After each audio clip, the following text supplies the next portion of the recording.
Di peredaran darah invertebrata, tidak ada struktur peredaran darah khusus yang terdapat pada spons Cnidaria seperti ubur-ubur, Ctenophora, ubur-ubur sisir, cacing pipi atau nematoda atau cacing gelang. Pada Cnidaria, rongga gastrovaskular pusat berfungsi sebagai organ peredaran darah serta organ pencernaan saat hewan itu meregang dan berkontraksi. Tubuh gerakan mengaduk isi rongga gastrovaskular dan membantu mendistribusikan nutrisi. Dan peredaran darah pada vertebrata, yaitu sistem peredaran darah vertebrata terdiri dari jantung, pembuluh darah, getah bening, pembuluh getah bening, dan organ terkait seperti timus, limpa, dan hati. Sistem melakukan beberapa fungsi. Yang pertama, mengangkut nutrisi dari sistem pencernaan dan dari depot penyimpanan ke setiap sel. Yang kedua, mengangkut oksigen dari struktur pernapasan yaitu insang atau paru-paru ke sel. Fungsi yang ketiga yaitu mengangkut limbah metabolisme dari setiap sel ke organ yang mengeluarkannya. Fungsi yang keempat, mengangkut hormon dari kelenjar endokrin ke jaringan target. Yang kelima, membantu menjaga keseimbangan cairan. Yang keenam, membantu mendistribusikan panas metabolisme di dalam tubuh, yang membantu menjaga suhu tubuh tetap konstan pada hewan endotherm. Fungsi yang ketujuh yaitu membantu menjaga pH yang sesuai, dan fungsi yang terakhir yaitu mempertahankan tubuh dari serangan mikroorganisme. Mekanisme sistem peredaran darah terbuka. Pada sistem peredaran terbuka, peredaran darahnya dialirkan tanpa melalui pembuluhan darah yang ada di dalam tubuh. Dengan kata lain, darah keluar dari jantung dan mengalir melalui rongga tubuh. Kemudian darah akan kembali ke dalam pembuluh dan menuju jantung.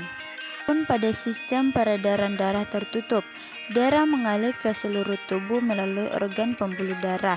Nah, darah dalam pembuluh akan dipompa oleh jantung. Setelah itu, darah akan kembali ke jantung melalui pembuluh juga. Organ-organ sistem peredaran darah tertutup adalah organ yang lengkap. Plasma adalah komponen cairan darah. Plasma terdiri dari air sekitar 92%, protein sekitar 7%, garam, dan berbagai bahan yang diangkut seperti gas terlarut, nutrisi, limbah, dan hormon. Plasma berada dalam keseimbangan dinamis dengan cairan interstisial yang membasahi sel dan dengan cairan intraseluler. Saat darah melewati kapiler, zat terus bergerak masuk dan keluar dari plasma. Setiap penyimpangan dari komposisi normalnya menandakan satu atau lebih organ untuk memulihkan homeostasis. Sel darah merah mengangkut oksigen. Eritrosit secara informal disebut sel darah merah atau RBC, sangat khusus untuk mengangkut oksigen. Pada kebanyakan vertebrata kecuali mamalia, sel darah merah yang bersirkulasi memiliki inti.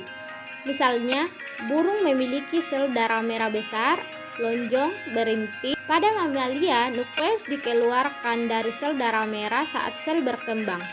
Setiap sel darah merah mamalia adalah cakram bikonkav yang fleksibel dengan diameter 7 hingga 8 m dan tebal 1 hingga 2 m.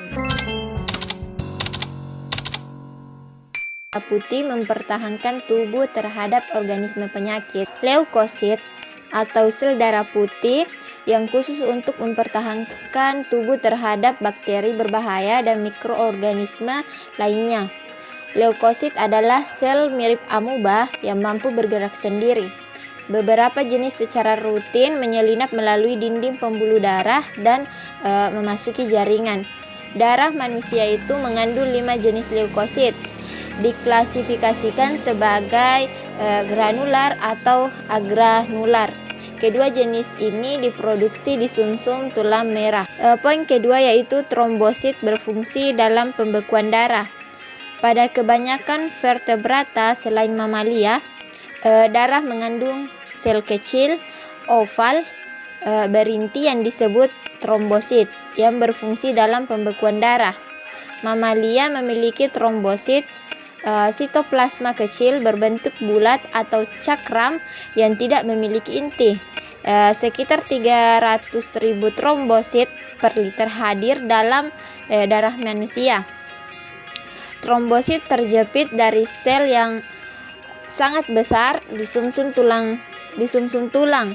Jadi trombosit itu bukanlah sel utuh tetapi fragmen sitoplasma yang tertutup oleh membran. Vertebrata sistem sirkulasi termasuk 3 utama jenis pembuluh darah.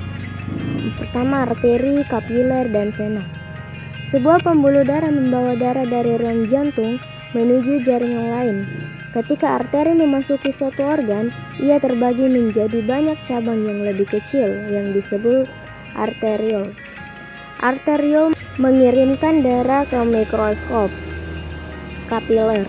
Setelah darah beredar melalui organ, kapiler bergabung untuk membentuk pembuluh darah yang menyalurkan darah kembali ke jantung. Dinding arteri atau vena memiliki 3 lapisan. Lapisan terdalam yang melapisi pembuluh darah, sebagian besar terdiri dari endotelium, jaringan yang menyerupai epitel squamosa. Lapisan tengah adalah jaringan ikat dan sel otot polos, dan lapisan luar adalah jaringan ikat yang kaya akan serat elastis dan kolagen. Meskipun jantung dapat berdenyut secara independen, kecepatannya sebenarnya diatur dengan hati-hati oleh saraf dan endokrin sistem. Reseptor sensorik, dinding pembuluh darah, dan ruang jantung tertentu sensitif terhadap perubahan tekanan darah.